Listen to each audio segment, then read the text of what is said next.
इतनी रात को आपको अकेले नहीं निकलना चाहिए था। मौसम भी खराब है। आपको अपने घर से किसी को बुला लेना चाहिए था। बस तो पता नहीं मिलेगी या नहीं। विजय के बात करने पर लड़की भी एक नजर विजय की ओर देखती है और उसके बाद फिर से चुपचाप खड़े होकर सड़क की ओर देखने लगती है। विजय को लड़की का ये बिहेवियर थोड़ा अटपटा सा लग रहा था, इसलिए आगे कुछ भी कहे बिना विजय भी चुपचाप सड़क की तरफ देखने लगता है। विजय और वो लड़की लगभग 40-45 मिनट से बस स्टॉप पर ही खड़े थे और अब रात के लगभग 9:30 बज गए थे। विजय को जोरों की भूख भी लगी हुई थी, इसलिए अब वहां खड़े रहकर बस का इंतजार करना और भी कठिन होता जा रहा था। मुझे नहीं लगता इस रूट से कोई भी बस जाने वाली है। तुम दिल्ली के नहीं लगते? कहाँ के रहने वाले हो? हाँ, मैं एक्चुअली जौनपुर से आया हूँ। यहाँ पर यूपीएससी की तैयारी करने के लिए कोचिंग में एडमिशन लिया है। फिलहाल रहने का इंतजाम नहीं हो पाया, इसलिए बस कमरे की तलाश में ही लौटते हुए देर हो गई। तो कहाँ जाओगे अब? अब देखता हूँ, रेलवे स्टेशन के पास किसी लॉज में रुक जाऊंगा। तुम्हें रहने के लिए जगह की जरूरत है? वैसे मेरी सोसाइटी में फ्लैट खाली है, अगर तुम्हें जरूरत हो तो मैं हेल्प कर सकती हूँ। ओके, अब कहाँ रहती हैं आप? बस यहाँ से कुछ दूर पर मेरा फ्लैट है, मैं वहाँ रेंट पर रहती हूँ। आप चलिए, मैं आपको अपना फ्लैट दिखा देती हूँ। अब इतनी रात को चलना ठीक होगा क्या? आप मुझे एड्रेस दे दीजिए, मैं सुबह आता हूँ ना। ये दिल्ली है, यहाँ कभी रात नहीं होती। और तुम कौन सा लड़की हो जो घबरा रहे हो? वैसे भी यहाँ बस स्टॉप पर रात बिताना सेफ नहीं है, सामने ही कब्रिस्तान है। कई बार लोगों को पैरानॉर्मल एक्सपीरियंस हुए। भूतों पर तो विश्वास करते होंगे ना तुम? कभी महसूस किया है आधी रात को सन्नाटे के बीच किसी की प्रेजेंस को? क्या आप भी, ये भी कोई वक्त है मजाक का? विजय कुछ पल के लिए सोचता है और फिर लड़की के साथ चलने के लिए तैयार हो जाता है। तुम नजदीक में ही रहती हो, फिर आधी रात तक बस स्टॉप पर क्यों खड़ी थी? तुम तो आसानी से वॉक करके जा सकती थी ना। मैं बस अपनी सहेली का इंतजार कर रही थी, लेकिन लगता है अब वो नहीं आएगी। अपने बॉयफ्रेंड के साथ ही रुकेगी आज। वैसे भी मैं किसी से नहीं डरती। दिशा नाम है मेरा, बरेली की रहने वाली हूँ। कुछ दूर तक पैदल चलने के बाद विजय और दिशा एक पुरानी सी कॉलोनी के पास पहुंच गए थे। ये कोई सरकारी कॉलोनी नजर आ रही थी।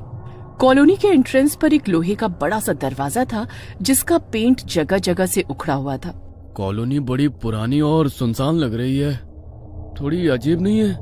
तुम यहाँ रह लेती हो? हाँ, यहाँ ज्यादा लोग नहीं रहते, खाली है काफी मकान। ये 3 नंबर वाला मकान खाली है, तुम चाहो तो आज वहीं रुक जाओ। मैं भी यहीं आगे जो 2 मकान छोड़कर घर दिख रहे हैं ना, वहाँ रहती हूँ। पूरी कॉलोनी अंधेरे में डूबी हुई थी। हर तरफ सन्नाटा था और झिंगुरों की तीखी सी आवाज के अलावा वहाँ कोई आवाज सुनाई नहीं पड़ रही थी। दिशा को हाथ से बाय करते हुए विजय 3 नंबर वाले मकान का दरवाजा खोलकर अंदर जाता है और जैसे ही लाइट्स ऑन करता है, उसे अपने सामने दिशा खड़ी हुई दिखाई देती है। दिशा, तुम तो चली गई थी ना, अंदर कैसे आई तुम? अरे, तुम्हारे साथ ही तो अंदर आई हूँ। अंधेरे में ध्यान नहीं दिया तुमने। अच्छा सुनो, यहाँ पर एक बेड भी है, 1 हफ्ते पहले ही खाली हुआ है। ये रूम अभी रहने लायक होगा। तुम्हारे पास रहने की जगह नहीं है, इसलिए आज रात तुम यहीं सो जाना, सुबह मिलते हैं। विजय कभी सोच भी नहीं सकता था कि दिल्ली जैसे अनजान शहर में पहले ही दिन कोई खूबसूरत लड़की उसे मिल जाएगी और उसकी इतनी मदद भी करेगी। रात बिताने के लिए विजय अंदर जाकर बेड पर लेट जाता है। अगले दिन सुबह उसके सोकर उठने के कुछ देर बाद ही दिशा उसे नजर आती है। तुम अपनी कोचिंग हो आओ, अब इस घर से कोई तुम्हें निकाल नहीं पाएगा। तुम निश्चिंत होकर यहाँ रह सकते हो। लेकिन किराया? फ्लैट मेरे जानने वाले का ही है, तुम चाहो तो मुझे ही किराया दे देना, मैं दे दिया करूंगी। विजय को एक खूबसूरत लड़की का अपने लिए कंसर्न बहुत अच्छा लग रहा था। मैं बैंक की कोचिंग करती हूँ, दोपहर में 2 घंटे के लिए जाती हूँ, उसके बाद जब चाहे मुझसे मिलने आ सकते हो। मेरा फ्लैट नंबर 6 है। एक बात का ख्याल रखना, यहाँ पर आउटसाइडर्स अलाउड नहीं है। किसी बाहर वाले को इस कॉलोनी में लेकर कभी मत आना। और हाँ, कॉलोनी के लोगों को भी डिस्टरबेंस बिल्कुल पसंद नहीं है, इसलिए कभी भी किसी का दरवाजा मत खटखटाना। ओके। विजय को दिल्ली रास आ गई थी। हर रोज सुबह जब वो उठता, उसे दिशा के हाथ का लिखा हुआ गुड मॉर्निंग नोट उसके दरवाजे पर लगा मिलता। वे दोनों अक्सर साथ में बैठकर घंटों बातें करते और अपने भविष्य के सपने सजाते। कुछ दिन बाद, दिशा, कॉलोनी में इतना सन्नाटा रहता है, बाकी मकान खाली है क्या? कभी कोई आवाज सुनाई नहीं देती, कभी कोई आता जाता नजर नहीं आता। क्या बात है, तुम्हारा मन नहीं लगता क्या यहाँ पर? बाकी लोगों की याद क्यों आ रही है? तुम्हें बताया था ना, यहाँ रहने वाले लोग डिस्टरबेंस पसंद नहीं करते, इसलिए ज्यादातर घर के अंदर ही रहते हैं। नहीं नहीं, मन लगने जैसी कोई बात नहीं है। तुम हो ना मेरे पास, बस मैंने ऐसे ही पूछ लिया। विजय ने महसूस किया कि दिशा की आंखें इस बात के जवाब में थोड़ी बदल सी गई हैं और लहजा थोड़ा सख्त हो गया है। शायद दिशा पॉजेसिव हो रही है, उसे मेरा किसी और के बारे में पूछना अच्छा नहीं लगा। हर गुजरते दिन के साथ विजय दिशा के और नजदीक आता जा रहा था। जनवरी की खूबसूरत ठंडी शाम थी।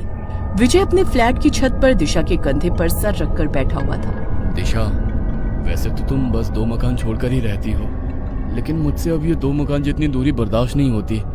एक बात सच सच बताओ, प्यार करती हो ना मुझसे? बहुत ज्यादा। तुम सोच भी नहीं सकते उतना प्यार करती हो। तुम्हें पाने के लिए किसी भी हद तक जाने को तैयार हूं मैं। सोच लो, प्यार करोगे तो हदों को पार करके निभाना पड़ेगा, वरना हम दोस्त ही ठीक है। अब बस तो हो गया फैसला। अलग अलग फ्लैट क्यों, हम एक साथ रहते हैं ना। दिशा विजय के कंधे पर सर रखकर बैठी हुई थी और विजय दिशा के लंबे बालों से खेलते हुए उससे बातें कर रहा था। तभी उसने देखा कुछ दूरी पर एक आदमी छत पर खड़ा उसे ही घूर रहा है। चलो नीचे चलते हैं।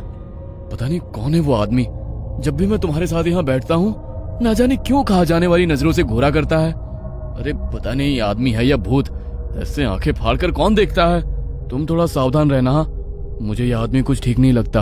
अरे मुझे उससे कोई खतरा नहीं है, तुम चिंता मत करो, छोड़ो उसे। विजय के कहने पर दिशा अब उसके फ्लैट में ही शिफ्ट हो गई थी। दोनों लिव इन में रहने लगे थे और एक दूसरे के साथ दोनों ही बहुत खुश थे।